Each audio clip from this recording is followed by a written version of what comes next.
听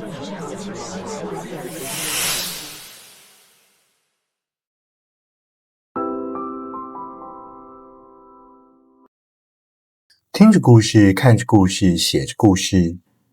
观众们好，我是叙事者，一个用人话拆故事的水电工。今天让叙事者用一点时间为各位观众解释，为什么大家似乎不太 care 漫威了。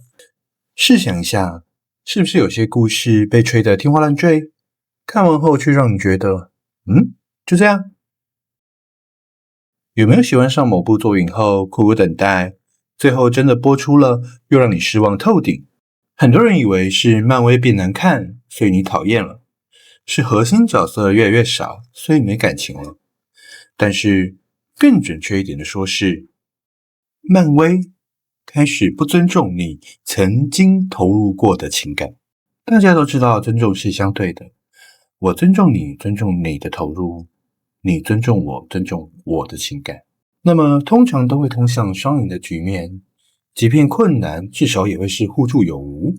所以漫威到底在哪里开始不尊重自己的观众呢？叙事者今天只用人话来为各位解答这件事情，那就是漫威英雄是怎么从情感容器变成宇宙零件的。漫威迷人的英雄非常多，有的正义，有的滑稽，有的执着，有的危险，有的温馨。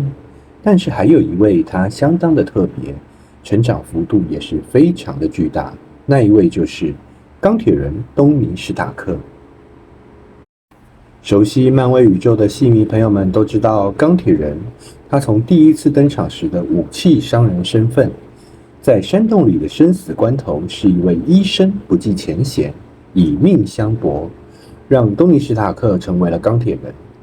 一直经过了钢铁人2、钢铁人3，接着是复仇者联盟1，到了终局之战的最后，东尼史塔克在荧幕前对观众、对自己再次说出的那句 "I am Iron Man"， 从最初的初心到最后的弹指，一路上观众们看到的都是东尼史塔克的成长、转折与觉悟。他曾经是复仇者联盟里面的核心，在故事里也是资助许多科学研究的推手，还是荷兰弟版蜘蛛人的导师，甚至可以说没有钢铁人的成长，终局之战就不会成功。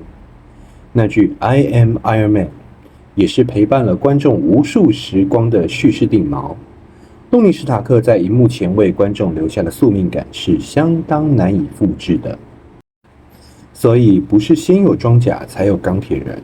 而是先有东尼史塔克才有装甲，才有钢铁人。钢铁人也毫无疑问地成为了观众们心中很重的一块情感支柱。如果要说到悲剧与冲突，那么就不能忘了最爱生闷气的强壮伙伴绿巨人浩克布鲁斯·班纳。浩克，一位有点暴躁又带着些许志气的英雄，对于各种恶意都是用最直接的方式直球对决，却在最后复联4时成为了浩克博士。相信当初看到这一段，不少观众可能会内心纳闷，浩克跟班纳到底怎么和解的？漫威你都没有交代，就这样处理掉了？撇开不同版本的演员跟替不谈，浩克本身的故事张力与核心，其实多半都是班纳与浩克的人格互换。班纳一直最害怕的就是变身浩克之后的失控，与下次的他还是不是他。然而在经过了复仇者联盟众多伙伴的陪伴，不只是班纳，就连浩克也得到了成长，这点也让许多观众们津津乐道。但是却在复联3被萨诺斯打败后，浩克就耍起了小孩子性子。这里我们其实还能看到编剧们的用心铺垫，并且也有访问到浩克其实不是怕了，而是他不想再当班纳的英雄打手。然而一直到了复联4出现在荧幕前的，已经是一位双方彻底和解之后的浩克博士。只是在这里，漫威却是用了几句台词，就这样带过了班纳与浩克最重要的和解戏码，以解释设定的方式来制造喜剧效果，却是多多少少的削弱了浩克与班纳本身长期建立的人格叙事。这种叙事上的偷懒，也让浩克本身的可看性与观众印象下滑了不少。戏迷们不是不能接受浩克最终成为了浩克博士，而是会觉得太过突兀。这就是为了商业叙事的快节奏带来的叙事偷懒，也让戏迷们失去了原本的浩克。漫威英雄的人设一直以来都做得很有质感，不得不说，原作对于叙事的开场与建立速度，在直觉上做的还是相当成功的。而这一位却是在联动演出时，多多少少变得薄了一些。那位英雄就是奇异博士史蒂芬·史传奇。奇异博士原本也是一位逆境求生的角色。史蒂芬·史传奇他不是天生英雄，他只是一名医生，也是一个骄傲的人。一次意外，他被命运打断了手，失去了原本的人生，才被迫走向新的世界。经历过一次次的失败，多方探寻，最终找到了古一那里，成为了一名法师。这个部分无疑都是让后期的史传奇在成为奇异博士后，能够更光更热的主要原因。这就是一种叙事铺垫。然而，无论是剧情的安排，还是编剧写作，总是不能忘记自己曾经写下的文本，这些都是角色的真正生命。而奇异博士在经过个人传的1与2后，漫威也如火如荼地开始展开多元宇宙世界，手里的角色和文本多得如同海量。荧幕前的奇异博士就在不知不觉中渐渐地被贴上了四处开门救火的标签。老实说，当以人设来讲，这样其实没有什么问题，只不过内心戏少了一点，角色魅力下降了一点。每当看到奇异博士，就会觉得哦，又要开门了吗？虽然说这算得上是商业叙事的非战之罪，毕竟就是要快速建立起钩子，抓住观众们的目光。宇宙当然是越多越好，开的门也越多越好，爽快连击。只不过在最后不知不觉地忘了，奇异博士还是史传奇时的那股韧性与坚持，让一名跨越了自傲的求生者变成了多元宇宙的开门师傅。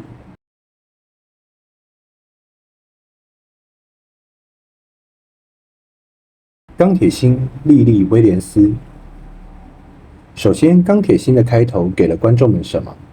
他给了我们一名提早被收录进 MIT 的天才少女，而她也在钢铁人的宿命认同与自我牺牲后，在作品的开头前3分钟内就说出了那句狂言。东尼·史塔克如果不是亿万富翁，那他还会是东尼·史塔克？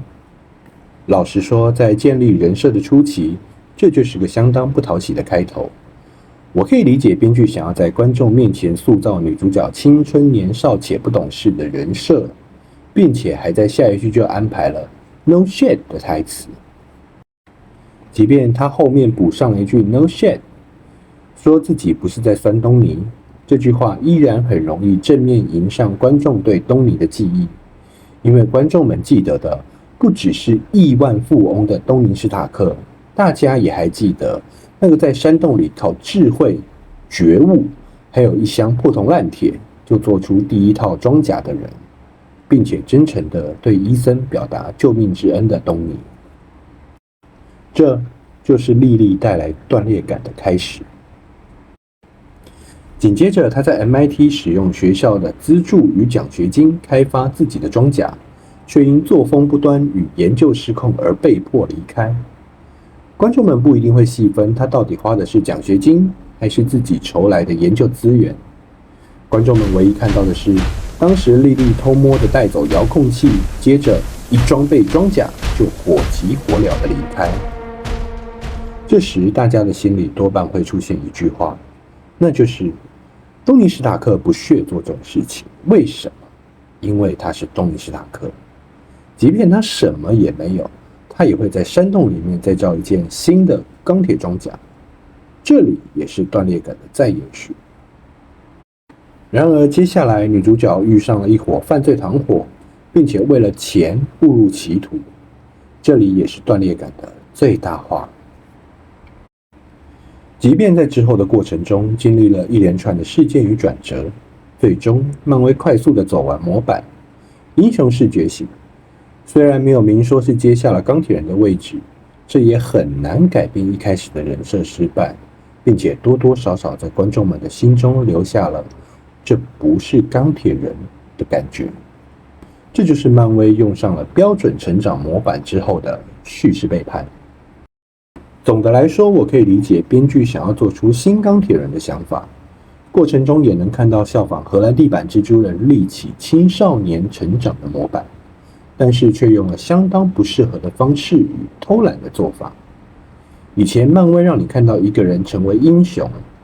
后来漫威常常只告诉你，这个人是英雄，你要接受。